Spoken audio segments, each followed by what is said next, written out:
Hello, everyone, and welcome to English Pod. My name is Marco. My name is Catherine, and you've probably heard us talking a little bit about small talk the past few weeks. We have another episode about small talk, and we're going to teach you some things that you can say to people when you haven't seen them or maybe even met them before. That's right. Today we're going to talk to a stranger, so we're going to talk very briefly about some casual topic. And so let's jump into the dialogue and see what happens.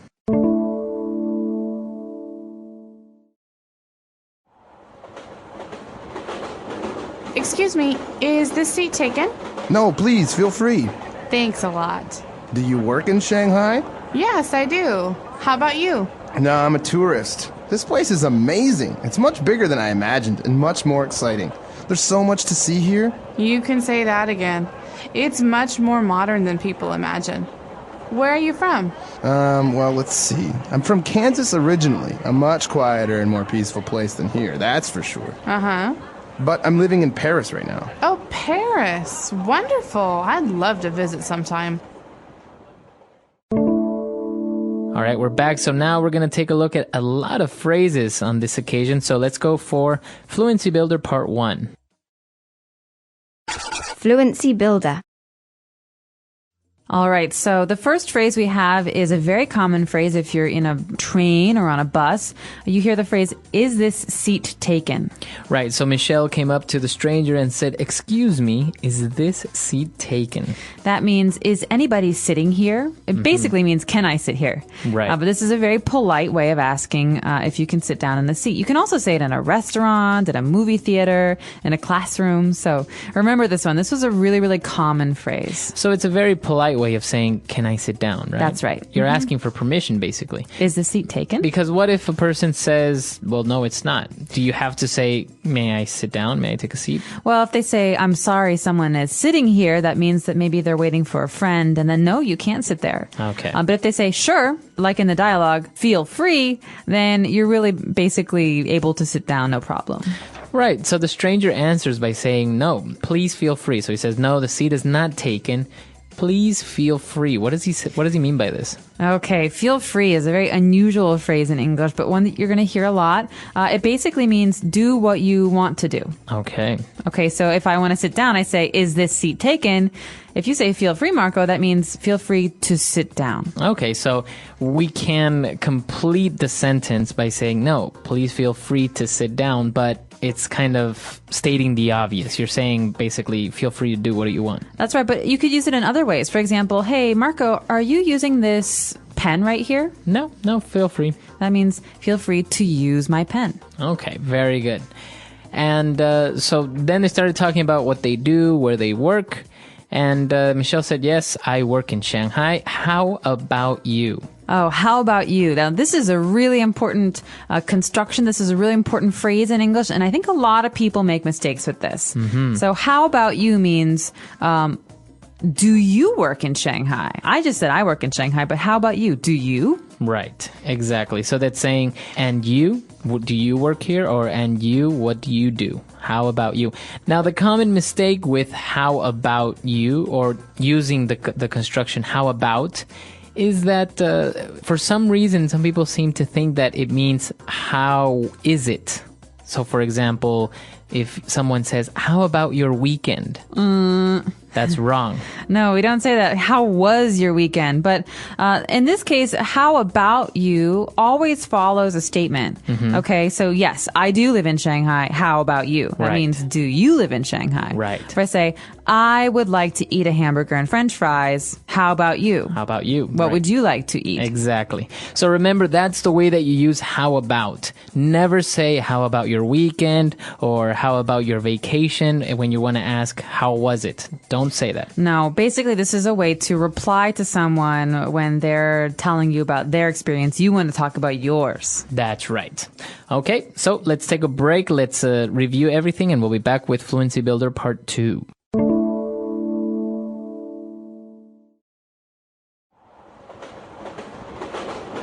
Excuse me, is this seat taken? No, please, feel free. Thanks a lot. Do you work in Shanghai? Yes, I do. How about you?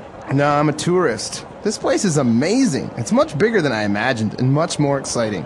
There's so much to see here. You can say that again. It's much more modern than people imagine.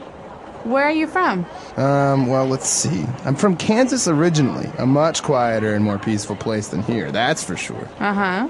But I'm living in Paris right now. Oh, Paris. Wonderful. I'd love to visit sometime. All right, we're back. So now let's continue with some more phrases on Fluency Builder. Okay, this first phrase is one that I really like to use. The phrase is from Michelle. She says, you can say that again. But she's talking about how Shanghai is so big and so exciting. And Michelle says, you can say that again. Now, what does this mean, Marco? That's right. So she is basically agreeing with the person. The stranger says, Shanghai is amazing. It's great. There's so much to see. Michelle says, you can say that again. It's saying, I agree with you. You are so right. I really agree. All right, so this is very emphatic. That means that it's really, it's more than just I agree. It's I really, really agree. The person really feels something about this, feels passionately about it. That's right. So if you go to the movies and you say, oh, that movie was terrible, you can say, you can say that again. Exactly. That means, oh, I agree. It was really bad. That's right. Now, when Michelle asked the stranger where he was from, he says, I'm from Kansas originally. Okay, what's originally? I'm original? No.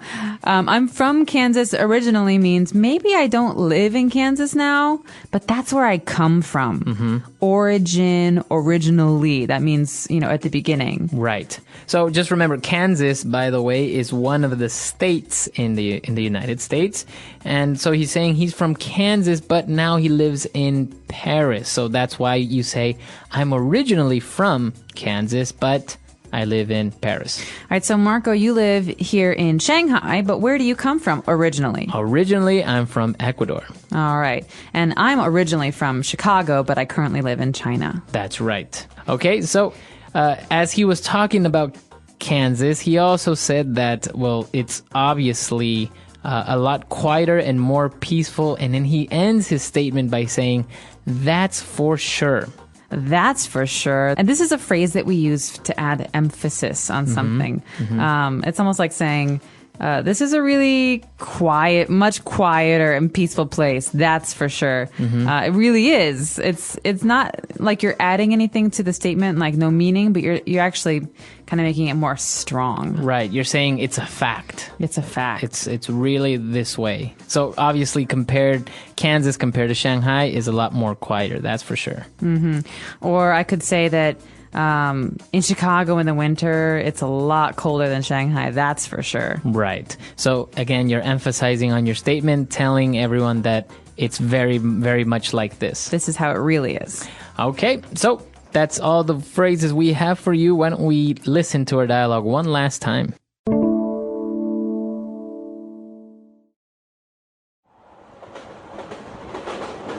Excuse me, is this seat taken?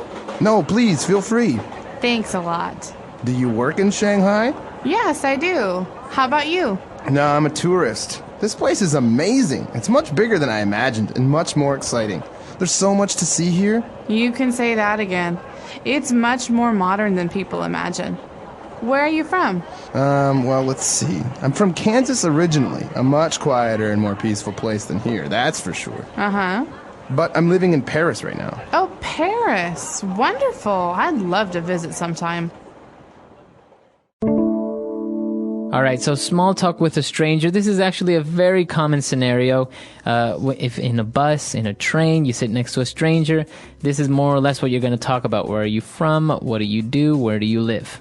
That's right. And you don't even have to talk about this with a total stranger. You could actually use this with someone that you're working with or, just an acquaintance. So basically, these are key questions that you would ask someone that you don't really know very well. That's right. And as you can see, you're not really going into any deep personal questions. It's very light conversation, very brief as well. That's right. And I would like to add that in American culture, people often think it's very rude to ask someone, how much do you earn?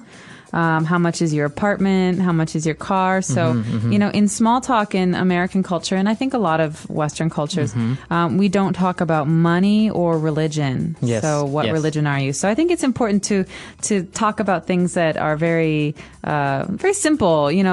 What do you do for a living? Where do you live?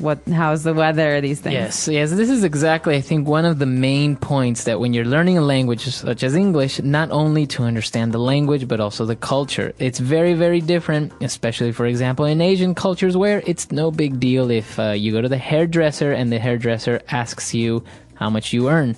But in the United States or many Western countries, it's not something that you talk about, your salary, or that you really ask. It's kind of personal information. It is. And if you talk about it, you might make people very uncomfortable. And so I recommend talking about some of the things that we've discussed here and some of the things that we've discussed in other lessons in this series about small talk. That's right. And if you have any questions or any comments about this lesson, you can come and visit us at englishpod.com. We hope to see you guys there. Until next time. Bye. Bye.